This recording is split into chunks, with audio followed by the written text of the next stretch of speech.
अगर आपने पिछला चैप्टर नहीं देखे हैं तो आई बटन या डिस्क्रिप्शन में प्लेलिस्ट का लिंक है, वहां से देख सकते हैं।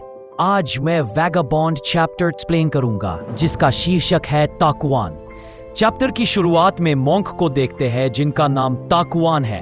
टीखीजो को बोलता है, तुम शायद बड़े हो लेकिन तुम्हारा दिल छोटा है, वह एक बिल्ली के दिल जितना है। तभी तेकीजो पूछता है, तुम आखिर हो कौन? तभी ताकुआन बोलता है, एक जानवर को मेरा नाम जानने की क्या जरूरत है, वे आ रहे हैं, क्या तुम भागने वाले नहीं हो? तभी तेकेजो बोलता है, अगर तुम भिक्षु भी हो तो भी मैं तुम्हें मार दूंगा। तभी ताकुआन बोलता है, क्या तुम डरे हुए हो? अगर मैं तुम्हें छू भी लूं तो तुम मुझे काट डालोगे। तुम हमेशा तनाव में रहते हो और हमला करने के लिए तैयार रहते हो। तुम खुद को सबसे दूर रखते हो। यह इसलिए है क्योंकि तुम लोगों से डरे हुए हो। तुम इस गांव के सबसे कमजोर व्यक्ति हो। ताकुआन के बातों से तेकेजो कंफ्यूजन होते हुए बोलता है, वह किस बारे में बात कर रहा है? तभी समुराई के आने की आवाज आती है तो तेकेजो झाड़ियों में छुप जाता है। तभी समुराई ताकुआन से पूछते हैं, वह कहाँ गया? तभी ग्रैनी को देखते हैं जो पूछती है, ताकेजो कहाँ है? वह किस रास्ते गया? तभी ताकुआन गलत रास्ता दिखाते हुए बोलता है, उस तरफ। सभी उस ओर दौड़ जाते हैं। तभी ताकेजो बोलता है, ताकुआन, मैं नहीं जानता तुम कौन हो, पर मुझे तुम्हारी मदद की जरूरत नहीं है। वे बदमाश मुझे पकड़ नहीं सकते। मैं तुम्हारा कुछ भी कर्जदार नहीं हूं। ये सुनते ही ताकुआन जोर से चिल्लाने लगता है, अरे यह रहा, ताकेजो यहाँ है, और हंसने लगता है। ताकेजो शॉक फेस बनाए वहां से भाग जाता है। अगले दिन ताकेजो की खोज के प्रयास तेज कर दिए गए। हिमाईजी महल से सहायक टुकड़ियां भेजी गईं।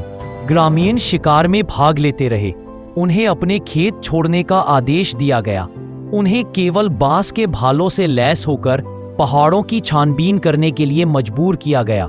हालांकि ताकेजो पकड़ में आने से लगातार बचता रहा। तभी शिपोजी टेम्पल देखते हैं जहां आओकी साके पीते हुए बोलता है, यह भयानक है। अगर हमने जल्द ही ताकेजो को नहीं पकड़ा तो मुझे आत्महत्या करनी पड़ेगी।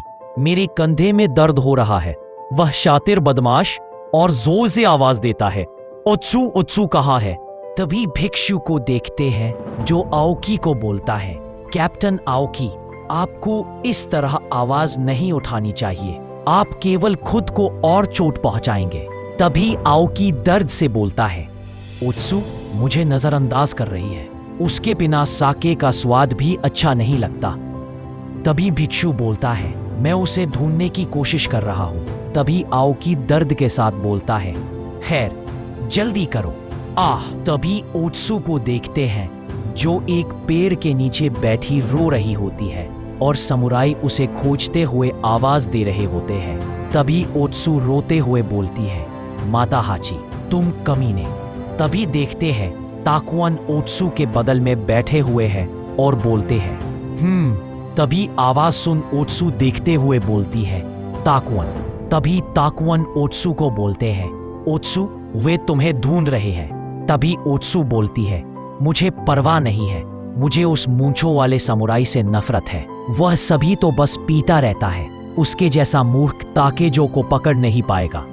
तभी ताकुआन बोलता है, तुम सही कह रही हो, बहुत अच्छा, तो मैं तुम्हारे साथ चलता हूं। तभी ताकुआन ओत्सु के साथ जाते हुए बोलता है, तो तुम और ताकेजो बचपन के दोस्त थे और माता हाची भी।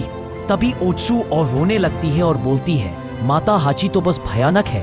और दोनों आओकी के रूम की ओर जाने लगते हैं। तभी रूम के अंदर देखते हैं जहां आओकी साके पी रहा है और ताकुआन और ओत्सु आते हैं जहां ताकुआन बोलता है, जो मूर्ख दिन भर पीता रहे वह कैसे ताकेजो को पकड़ पाएगा?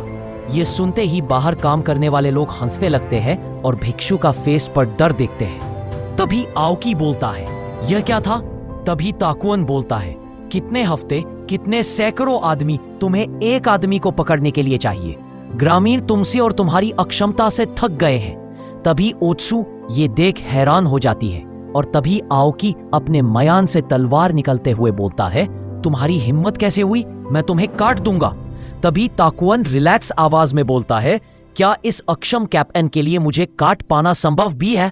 तभी सीन तेकेज़ो पे जाता है, जो काफी थका हुआ है और खांसते हुए बोलता है, कुछ खाने को ढूंढना पड़ेगा।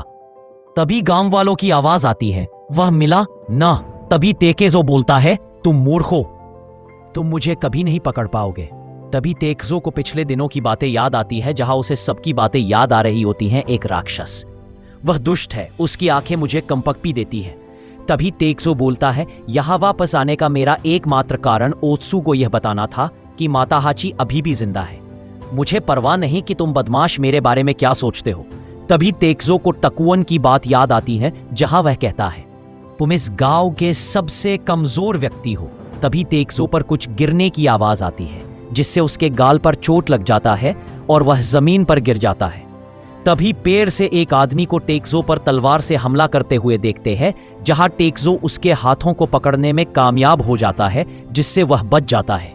तभी तेकेज़ो बोलता है, तुम इस खोज अभियान का हिस्सा नहीं हो, तुम आखिर कौन हो? तभी तेकेज़ो पर हमला करने वाला आदमी बोलता है, ऐसा लगता है जैसे हर कोई तुम्हारे पीछे पड़ा है, लेकिन मैं तुम्हारी सारी परेशानियों का अंत कर दूंगा। मैं फुआ गांव से आया हूं, मैं हूं त्सुजी काजे कोहेई। अगर आपको वीडियो पसंद आया हो तो वीडियो को लाइक और चैनल को सब्सक्राइब जरूर करें।